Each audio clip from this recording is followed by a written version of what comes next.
Grail, your Grail is brightly shining. Welcome back to HIVEMIND Unlimited. And welcome back to another episode of our movie series, How Did It Age? Where we watch older movies and reevaluate them with modern context. This film was chosen by you. It's Monty Python and the Holy Grail. It's a 1975 movie and a comedy classic. Yes, it's one of the greatest comedies of all time, according to comedians. Did they ask them while they were in cars getting coffee or afterwards? Afterwards, while they were pooping. Coffee makes you poop, people. Yep. Wake up. Wake up. All right. Give us some context for this film, Graydon.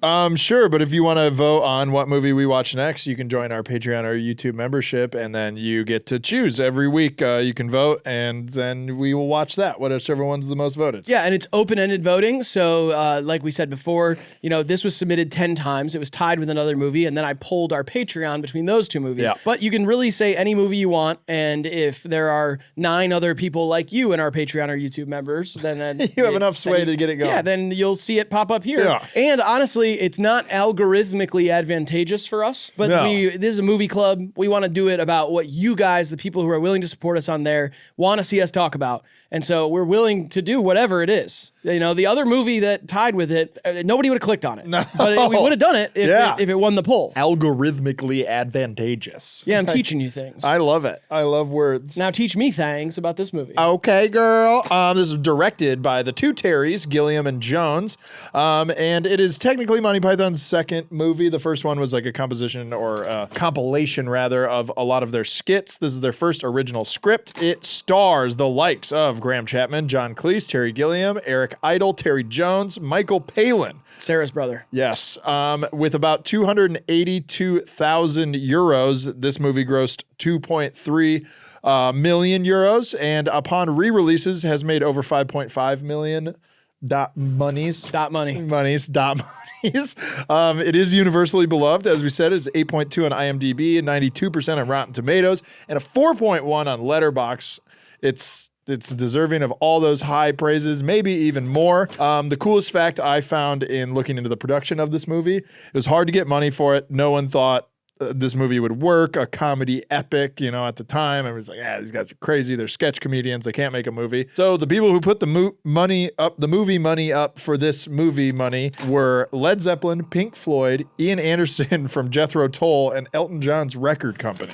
Wow, so this is funded by rock and roll. Absolutely. This is a rock and roll comedy flick. Literally. Yeah. And when it came to do Life of Brian, which was the following movie, they wanted like £4 million. Mm-hmm. And George Harrison put the money up for that. That is unbelievable. And John Cleese said in an interview, George read the script, someone gave him the script, and he calls back and says, "I'll put the money up."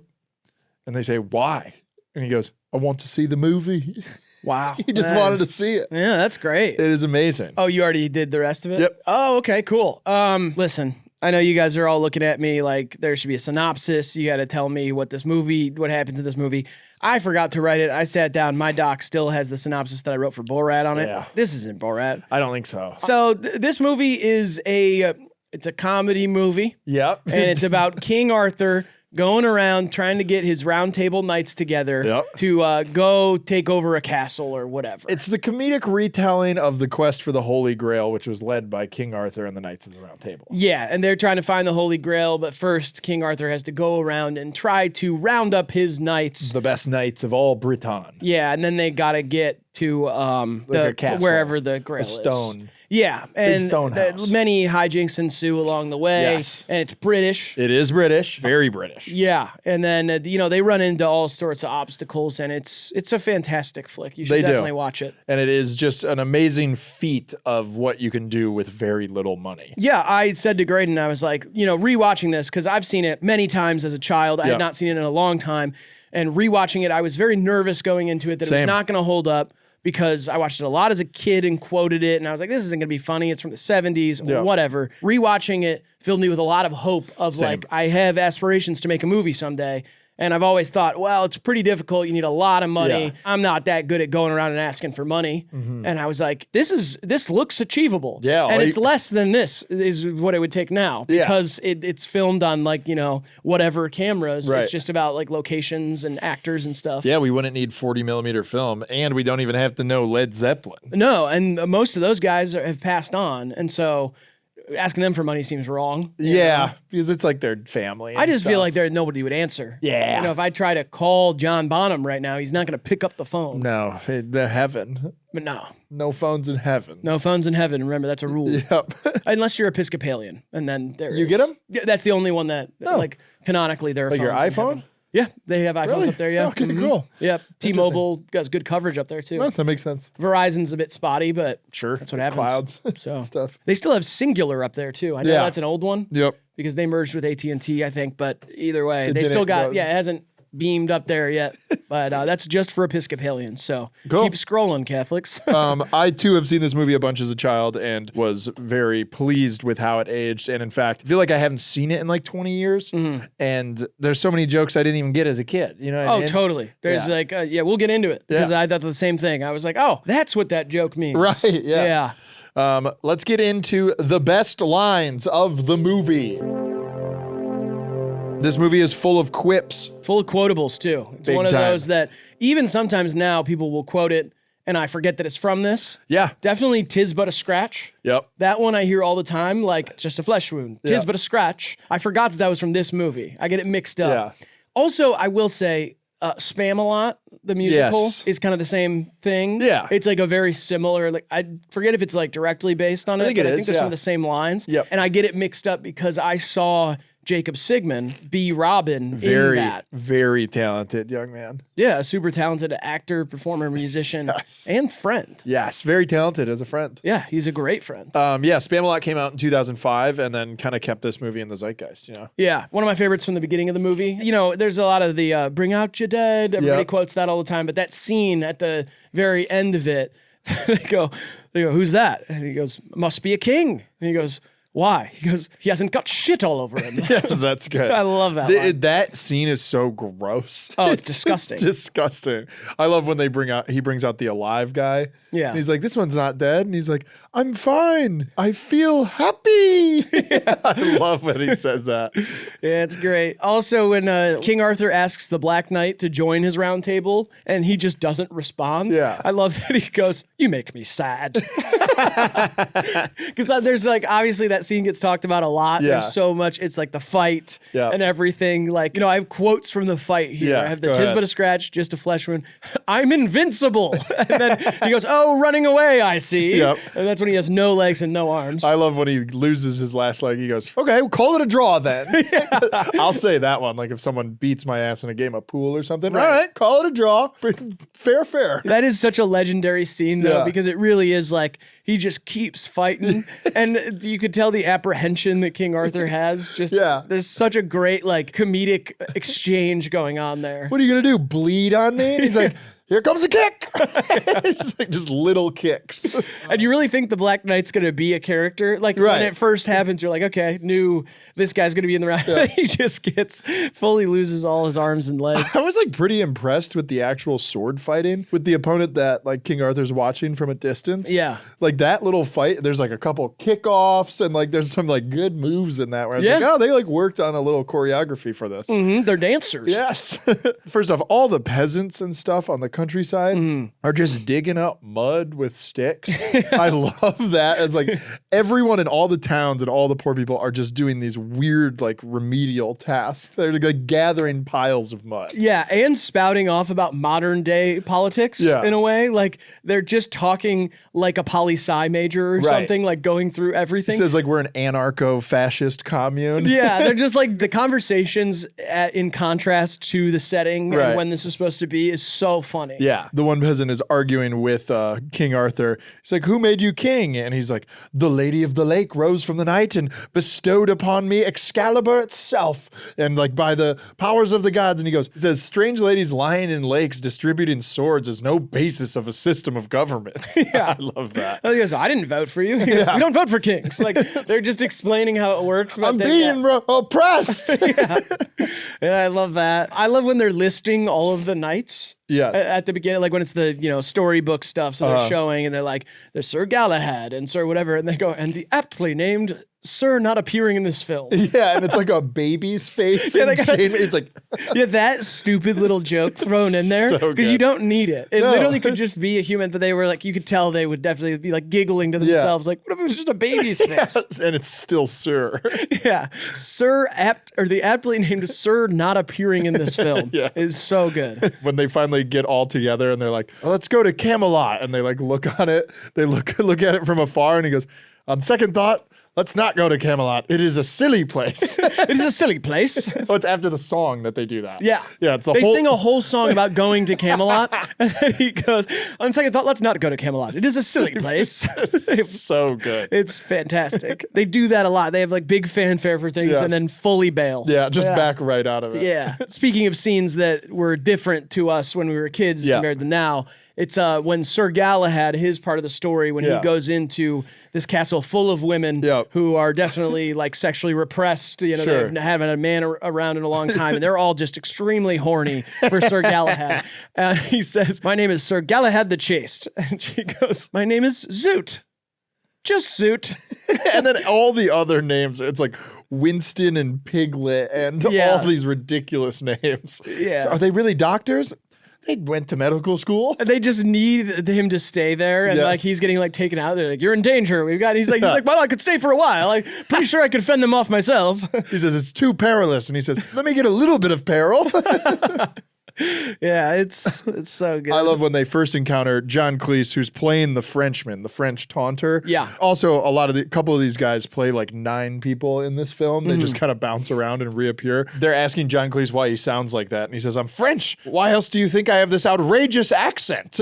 And then when he starts taunting him, one of my favorite lines that he delivers is, "Your mother was a hamster, and your father smelled of elderberries." Yeah. That is awesome. And he says, "I'll taunt you again." Now, do you think that's a British or French like taunt? Diss, you know what I mean? Because it doesn't mean anything to me. Yeah, it doesn't mean. I think I wonder if that's like means something more to somebody in the UK or somebody in France. Potentially, and the English-French tension has existed throughout all of time, and I like how they like kind of make the French just like when they creep out of the castle, they're like these little silly guys, and they just sound ridiculous. I just love the French taunter is so good because then his like buddies are right next to him, and he's like, "I told them," and they're like, and then they just launch all the livestock at them.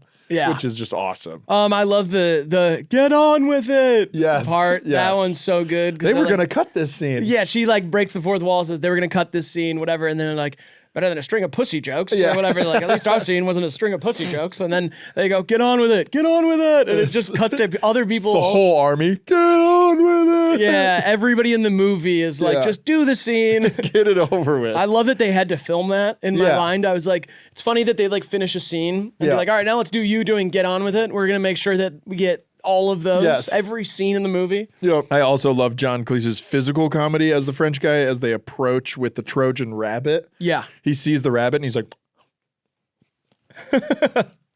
he's just like, it's like Jim Carrey, Chris Tucker-esque. It's so funny. He's just like, whoa, the rabbit.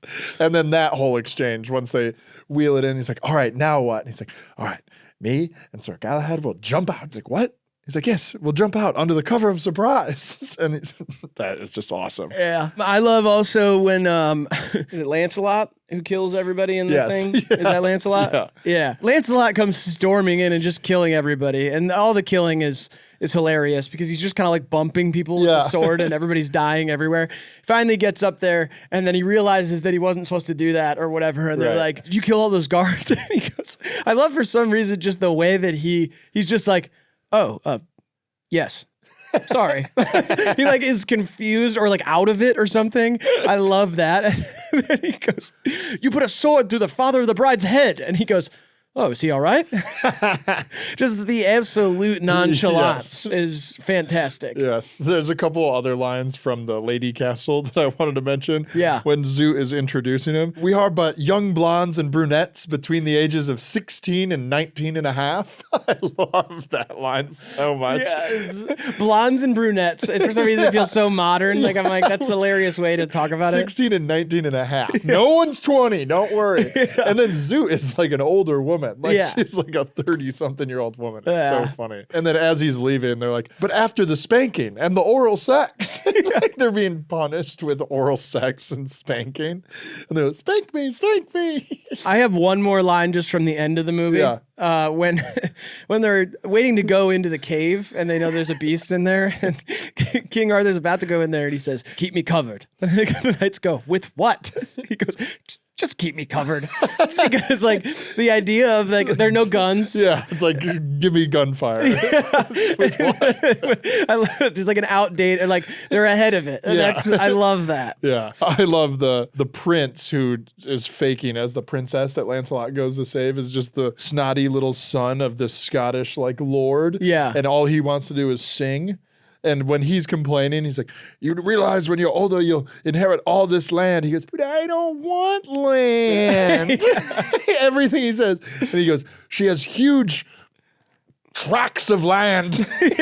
She's beautiful. She's got long hair and big tracts of land. I love that. But I don't want land. Yeah, and he's clearly supposed to be gay, right? I don't know. Okay. That seems like a plot point in the movie that I just wanted to touch on. Yeah. You know? You think that's bad? No. Is it bad that his dad kills him? I mean, there's so much killing. It feels pretty indiscriminate in this movie. And it doesn't, none of it feels serious either. No. It feels pretty silly. Yeah. They cut the arms and legs off of a guy and he's still fine. So. Yeah. I mean, one of the ladies in that house is named a word that we're not supposed to say. Yeah. And even that, I'm like, wow, it was the 70s. To me, I'm like, that's Britain. British. Yeah, that means something else over there. It says, I'm king of the Britons. He says, who are the Britons?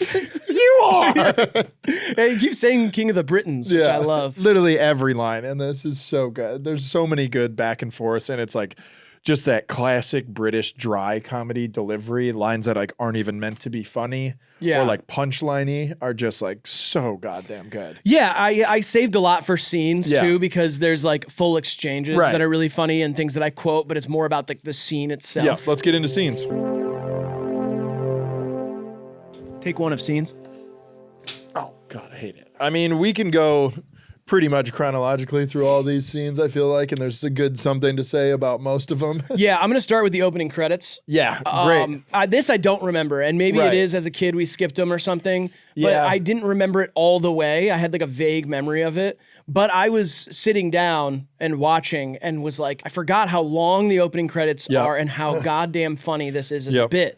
I wrote down, like, the opening credit scene is a great bit. The whole moose bite thing, the subtitles of people being sacked. Yes. Which means fired back then. Replaced and those people being sacked. Then the credits saying suggestive moose poses suggested by with fake names. And then the credits of people being sacked and the credits continuing a completely different style. Right. Like, they do so many things with the opening credits that are obvious jokes and fake people. And just like through research and listening to interviews and stuff for it, I love it gets you in on the joke before the movie starts. Yes. It like lets you know that it's all kind of making fun of itself and you're not really going in to watch the story of King Arthur.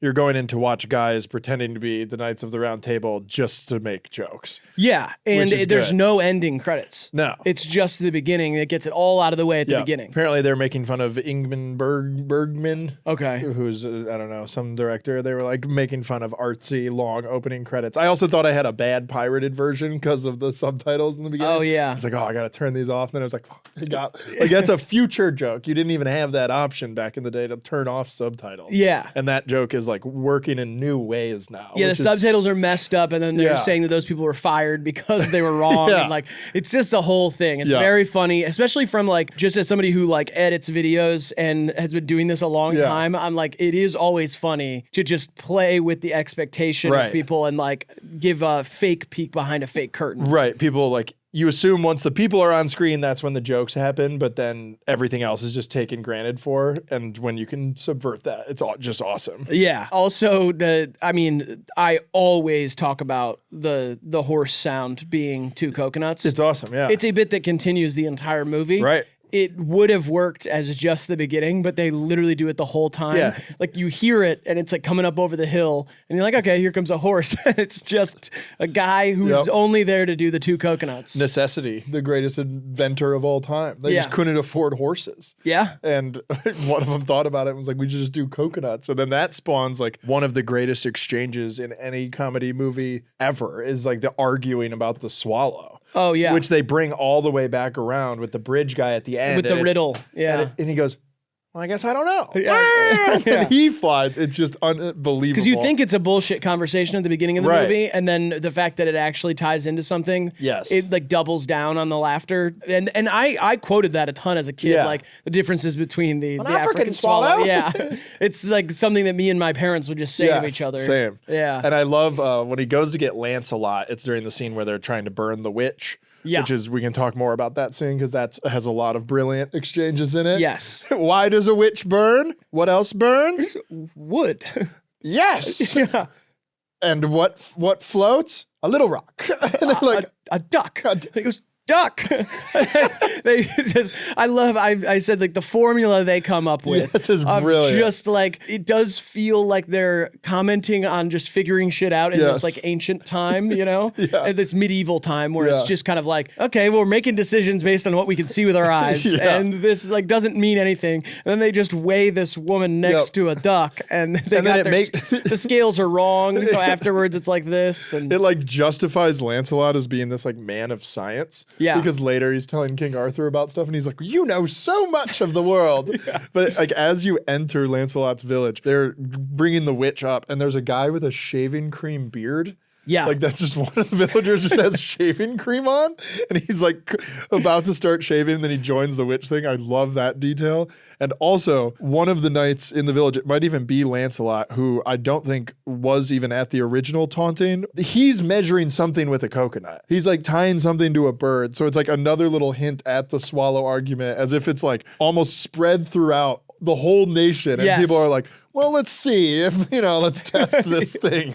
How did these coconuts get here? Why do we have coconuts? It's just it's like 1 second. You just see a string and a coconut and you're like, oh. Yeah, that's funny. I love the famous historian. Oh, that's awesome. I love that it just says that on the screen too. It's just like famous historian. It's such a good credit. Yeah. And then he just gets slashed. Like, I love that they're playing with the idea of like, this is now the future talking about this time, but then he just rides by and slashes him. So at the same time, it's so good. The Knights of the Round Table song, brilliant. Just awesome. I mean, they had like in a lot of their sketches have song and dance and stuff, but to fit that in and the way it works, really, really brilliant. And just the choreography in the castle, the way they're like bonking people and like messing things up. It's so much fun to watch. Yeah, and the Robin song is also great. That's my favorite in the whole thing. And I love that the first time that they do it, it cuts off, right? It goes, and his Pete. It's like about to say his penis, like talk about something about his penis, because it's just going through all these like, he's a coward, he's like, scared of this, whatever. And then it goes, and his Pete, and he gets, that's enough. When danger reared its evil head, so Robin tucked his tail and fled. No, I didn't. And he's still like riding the horse. It's also his, like the people around him are singing the song about him, and then he's arguing with the song. Well, yeah, because it says like Sir Robin takes his favorite minstrels with him, and then the song just like, as he does more and more cowardice shit, they're just like shitting on him, and he's like, no, I did it. That wasn't me. He doesn't like really get him to stop. He's like, no, that's not true. He's like sad. I love the three-headed guy arguing. I love that they just argue with each other about who snores and whose breath smells long enough, and you can feel it when the shot is tight that they're gonna cut out. Like I didn't remember that, but I knew it was gonna happen. Yeah. That they cut out and then they've left. And so they haven't done anything. Yeah, they're like, you should try being next to him. He's like, oh, he snores. I do not.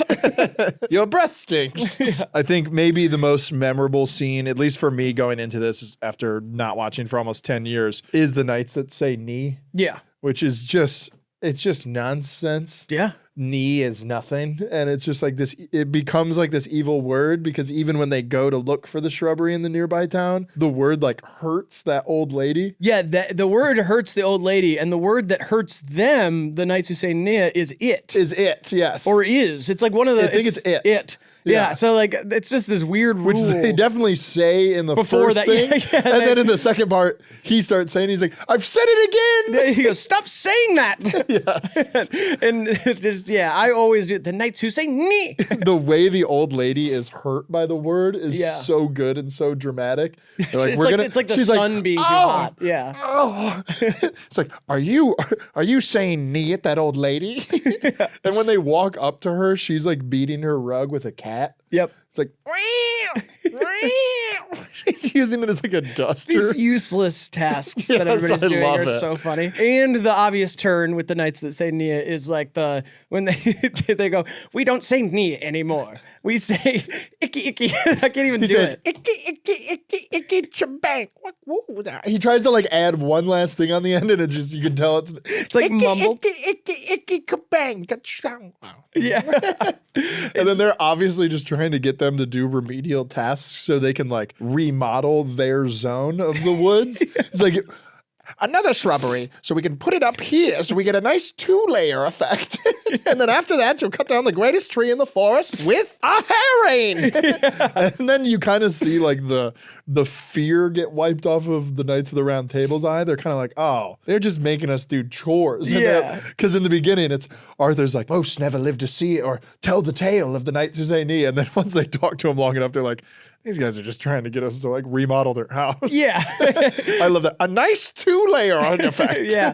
And the herring is so funny. He just pulls out a fish. Like, so good. It's great. He's like, you want us to cut down a tree with a herring? I also love really quick the chapters all having names and then the one saying scene 24. Yeah. I love that as a bit. It's so, and they refer to it as they scene reference 24. it as the conversation that was had in scene 24.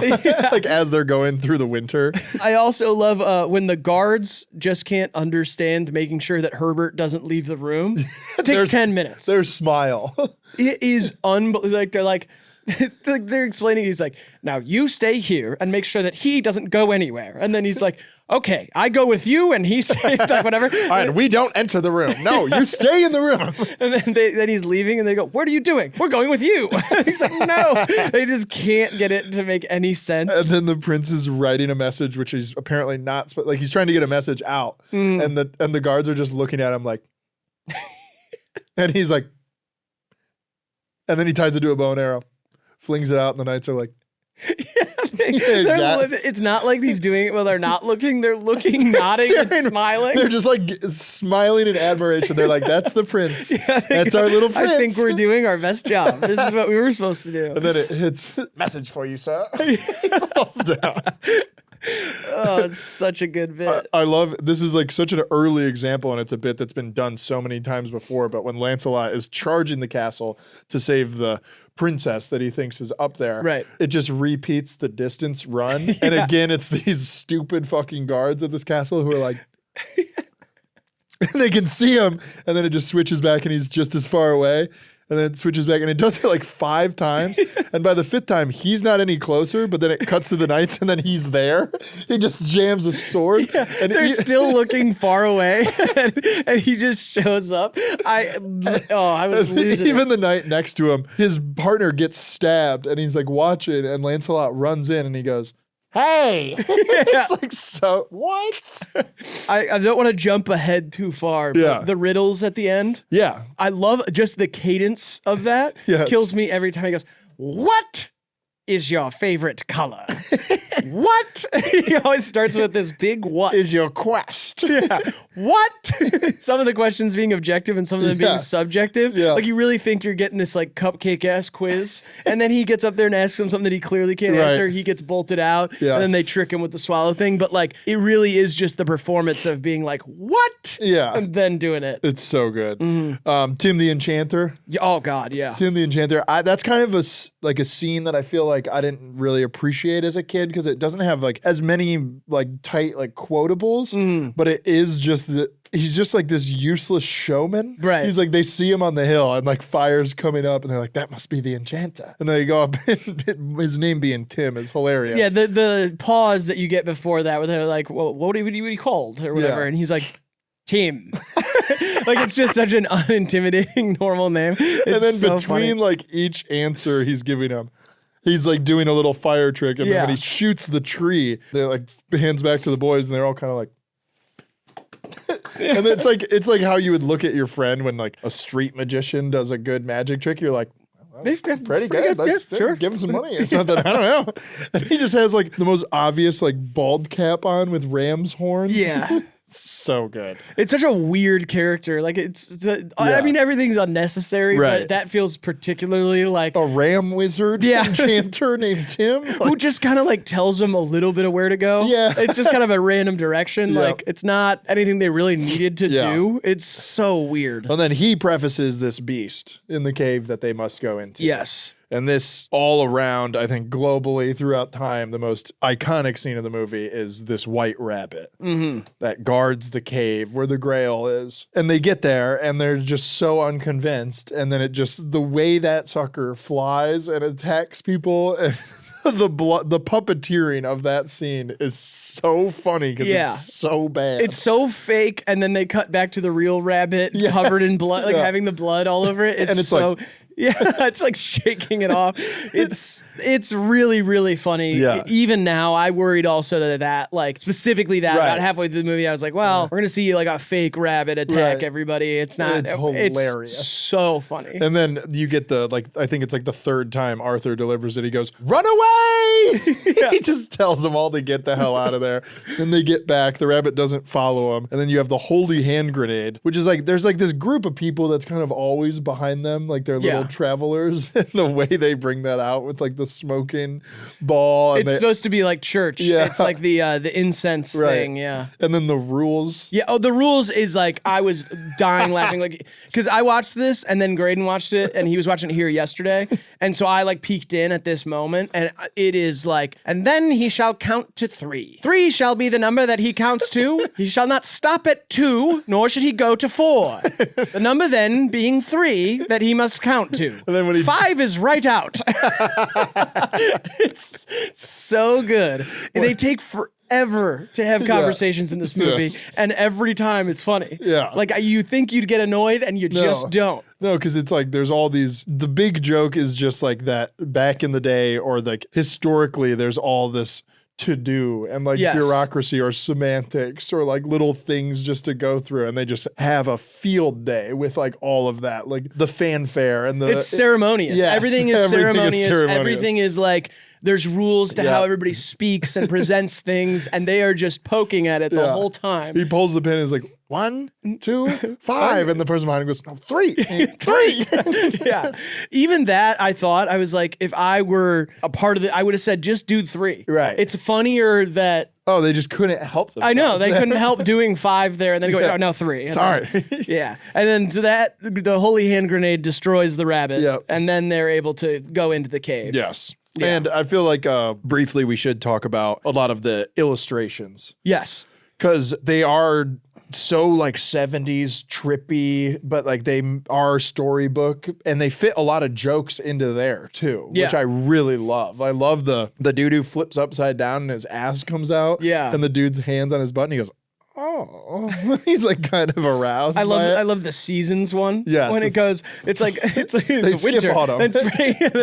they go summer. They go winter, and then go straight over to fall. Like it's just like I don't know why they even decided to do that. Yeah, the illustrations are great. It does remind me of like a storybook about like a dragon and a knight or whatever, and they're able to animate them well enough. It reminds me of, I mean, Shrek took a lot from this. My favorite one of them is the guy in the house, and his house starts shaking, and he has to go down these 9 round flights of stairs to all the levels, and then there's like 3 left, and then he just appears at the bottom, which is good, and then he gets outside, and it's just the sun and 2 clouds with big muscular legs they're just jumping on the hill, and bouncing. And he goes, "Hey, get out of here, get!" And like 2 of the clouds scurry away, and he's like, "Get!" And then the sun like goes behind the hill, ducks down and it goes to the night and the guy goes, the weather.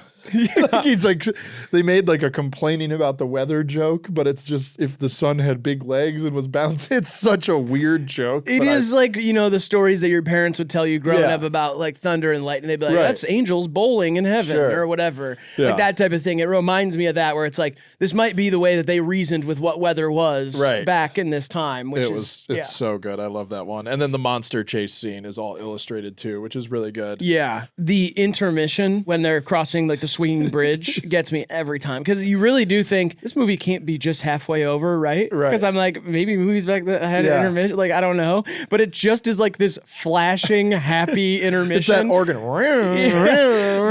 during like a big like a scene during the climax. Yeah, they're just crossing a bridge and it goes intermission. But it's like, maybe the bridge is taking a little too long, and then and then the movie's supposed to end, or as it was written, with this huge giant fight.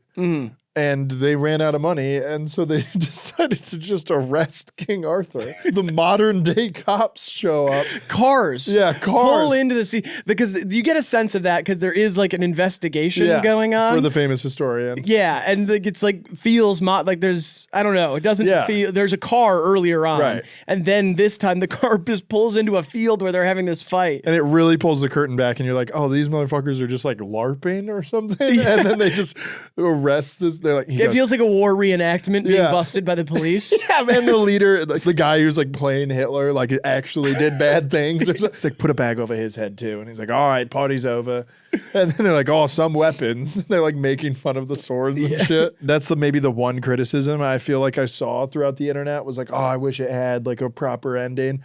I love that it ends on that joke. That's the funniest possible ending. It's the dumbest joke you can have. Yeah.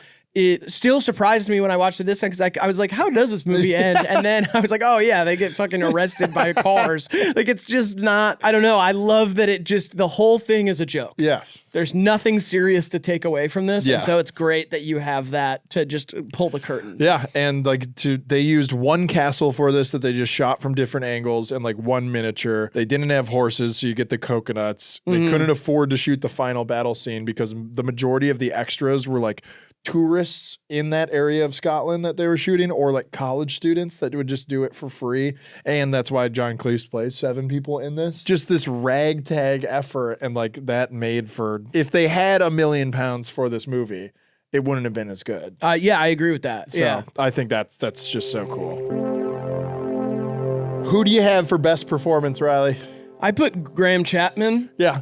King Arthur. The straight man. Yeah, he's just so good at doing that, and he carries so much of the movie. Like, there are little blips in performances that I think are fantastic, but I was like, that feels like he really holds it all together. Yeah. I put John Cleese down just because between the French, he plays, you know, Lancelot, he plays a villager. When the French guy laughs to his friends on the side, he plays one of those guys too. Yeah. He's like making himself laugh. He's also the Black Knight. He's the voice of, I think, the Knights That Say Neat. Like, he's just all over this, speckled throughout. Really amazing how fucking like prolific he was, and how like you don't even realize it. Like, they're not trying to hide him. They don't give him like makeup or anything, but he's like, he plays a peasant. He plays the knight that like yells at the peasant, and he plays the French guy. It's so cool. Yeah. You can't like get away with that shit now. You can. Yeah, I guess. There's people who do it. Yeah. And I see one of them written on your doc. Right. He does it. Yeah. But it doesn't play very well these days. Yeah.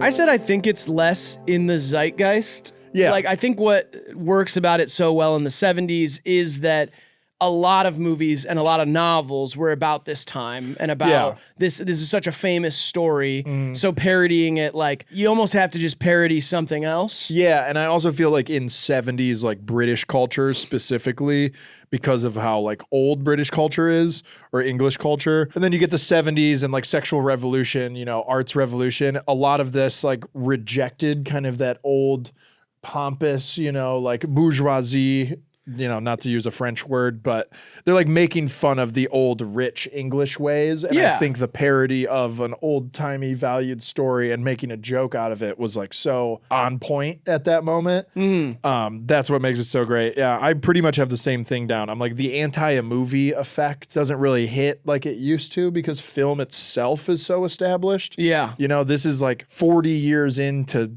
sound being into movies. And this is the first movie to like turn a movie on its head and be like, it's a movie, but it's not a movie. And, you know, like kind of break those walls. To do that now, it's like, it's been done a lot. Film is so established that it's not even like, that's not a clever thing to do anymore. No, I think the approach is still very clever and can be used and applied to so many other things.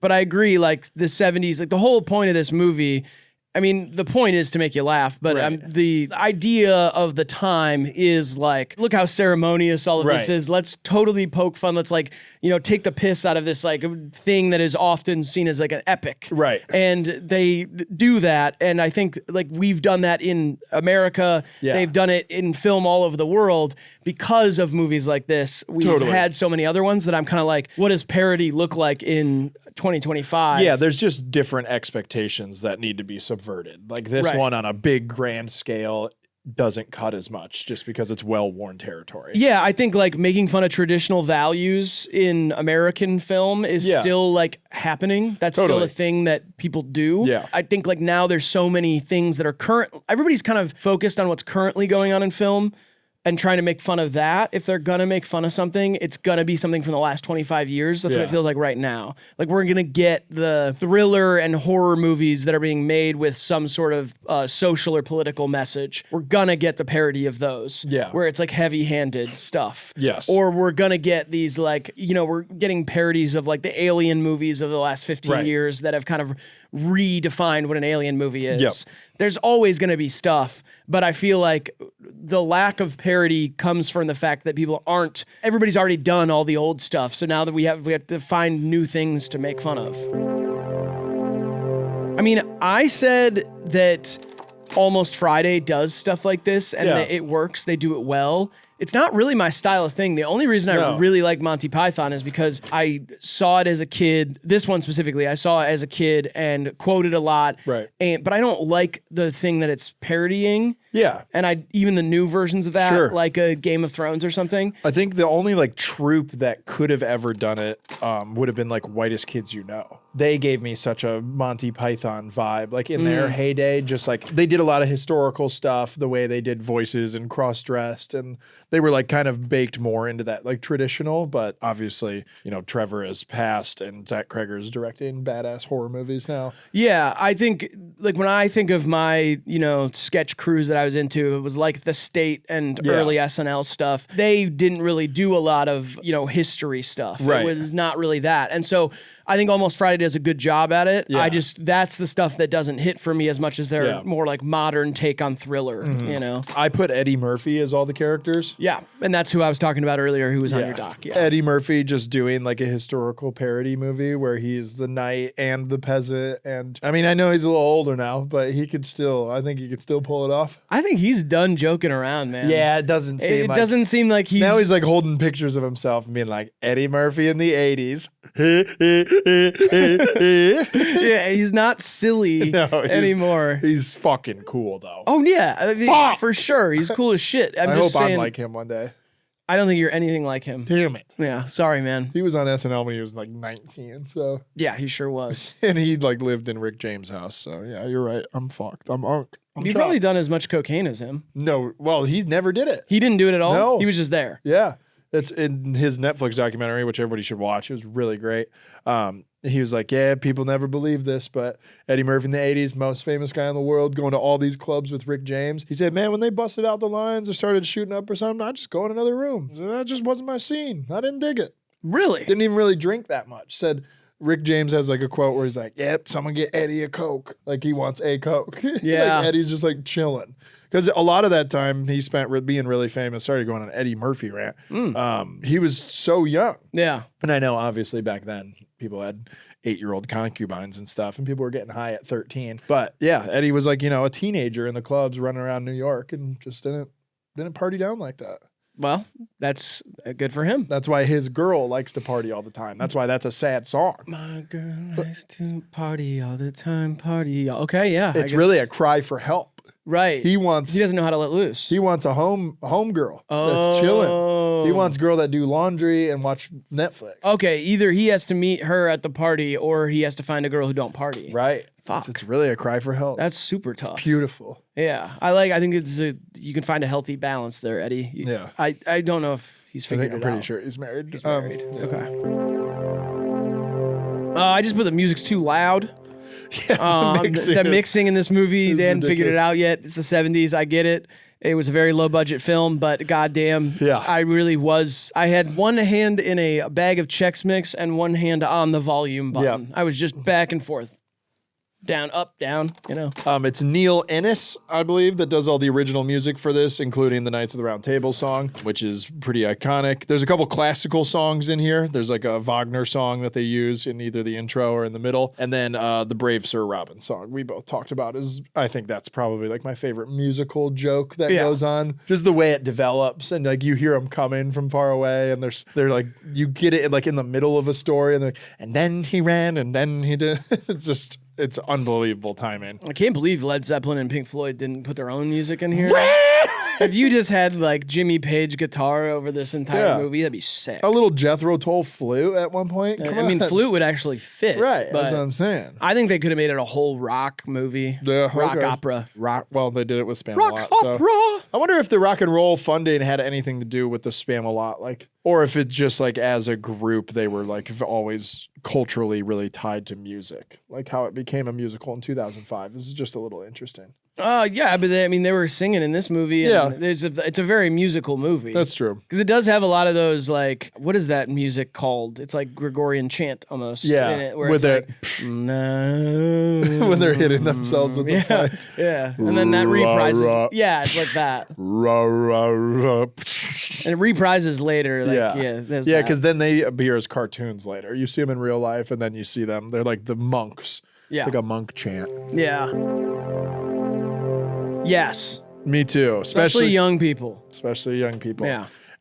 Or old losers. Yeah, I would say young people that have not seen this, because I feel like that's probably most young people have not seen this. Absolutely. Well, I don't know. It's weird that it was so requested. It was very passed down to us. Yeah. Because like parents of, especially my parents' generation who are a little older than yours, but then like your parents being really into it, you can tell like if you were like a teenager in the late 70s into the 80s, this was the thing. Yeah. Which was like, it was almost like you're cool if you think this is funny, because it's kind of anti the man, anti whatever powers that be comedy. Yeah, which is funny to see this as rebellious, but like that's how people thought about like, SNL in the 70s too. They were like, they took 0 stars and put them on TV to be funny, and there were no rules and everybody's doing cocaine and like whatever. Like that type of thing. I wonder if parents in their early 50s are recommending this, or like late 40s. Yeah, probably, because I mean, our parents, like my dad graduated high school in 79 or something.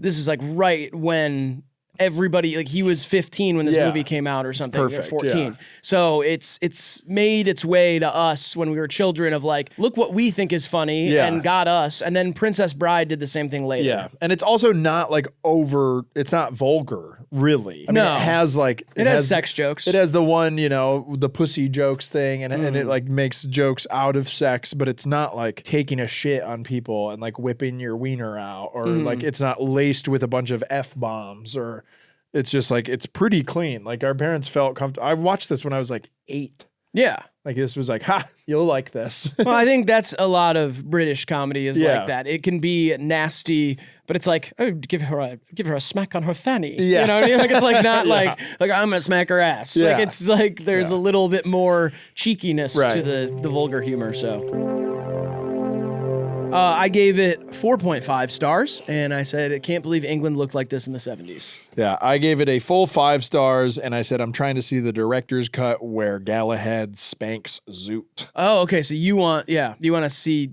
okay, before he, the peril. I'm trying to see the peril. You want to see him get a little peril. Yeah. Okay, cool. Well, that's Monty Python and the Holy Grail. It's a 1975 movie that we watched, and we hope that you watched, and we hope that you liked. And also, we are open now for suggestions. It opens tomorrow on Patreon and YouTube members community tab. Check there. And you guys can send us any movie that you want us to watch for this series, and we'll do it, and then we'll tell you which one we're watching about a week ahead of time. This one was late because of what we had to figure out between the tied movies, but it will be posted on there so you know a few days ahead of time. Covering Monty Python. Shout out to members and the Patreon members. Love you. Bye. Running away, I see.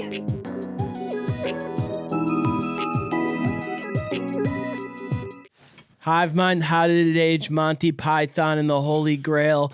Take one. Supposed to only do it once. I know. You fucked the whole thing up. Did I? Yeah, that's like all fucked up now. Fuck. Try it again. I'll never make it in show Did business. we take two this time? Right. HIVEMIND, How Did It Age? Monty Python and the Holy Grail. Take two. Nice. Now don't do it again. You're done.